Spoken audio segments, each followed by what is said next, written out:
my friend, I have replaced the Islander. I'd like to give a big thanks to Big Island Guitars, onto which the first instrument I had, that up till 2 weeks ago it was stolen. I did a first review on that one, then a second review 2 weeks ago. I had played it for about 6 months, and then I'm having this one replaced. I was hoping that the individual that stole that would have brought it back, and or it would have just magically found its way back, but did not happen in today, 2024. So they have replaced another one. I'd like to give, again, a big shout out to Big Island Guitars here at 1221 Kilauea Avenue in Hilo, Hawaii. Amazing local guitar shop. Awesome. They do ukuleles, basses, all sorts of stuff, used and new gear, and got a couple different teachers like myself that rent this room and teach weekly. So stop up by if you're in town. Otherwise, we're going to do a quick review. The reason why I really like this instrument to begin with is because this tenor is spread out nice. The fretboard is super warm. The strings are well balanced and set up when they come to you, so there's no need to have to lower the nut or the saddle. It has the peg type strings, so you could just get strings that don't need to be wound through the bottom of the saddle here. Also, I'm not a big fan of that because sometimes those strings scratch your arms if you don't tie them in right. This one has, of course, the Fishman 1/4-inch pickup that uses the, I think they're the 3230s, but don't quote me on that. They are the small flat battery cells. Again, the Fishman pickup, ooh-wee! What a great pickup. You can get an acoustic like this and add a Fishman pickup for anywhere from, I think it's like 120 to 180 depending, but these are a value of 150 to 200 bucks inside the ook. So Fishman, good job. We've got our bass control, mid control, and then our treble control. We have an overall volume, and it has an LCD screen with an on and off button. My only critique I had on the Kulu here, that there was no off button if you did not click off the tuner. It didn't just turn off after like 2 minutes or 5 minutes, so I would kill a lot of batteries. However, I only played it out maybe 2 or 3 times a month, so I didn't lose a lot of time and sleep over that. As far as the tuners, I'm not a big fan of them going out the side, but I gotta tell you, on my last version, these held very well. After you put about, I don't know, 20 hours on strings that are worn in, it sounds really good.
Yeah, all the frets seem well. It's not fretting out. There's no buzz back.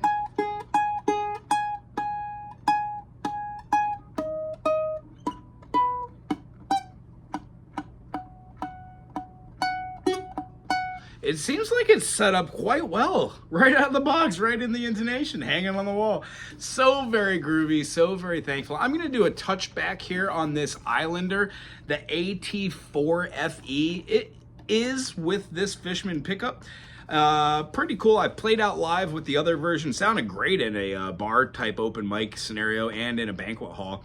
As far as this unit itself, you're looking to see it around a 350 plus a case. So the idea is try to find one of these at an awesome store and support your local music stores. As I said, Big Island Guitars here in Hilo, Hawaii has many Islanders in different colors, different sizes, and with and without the pickups.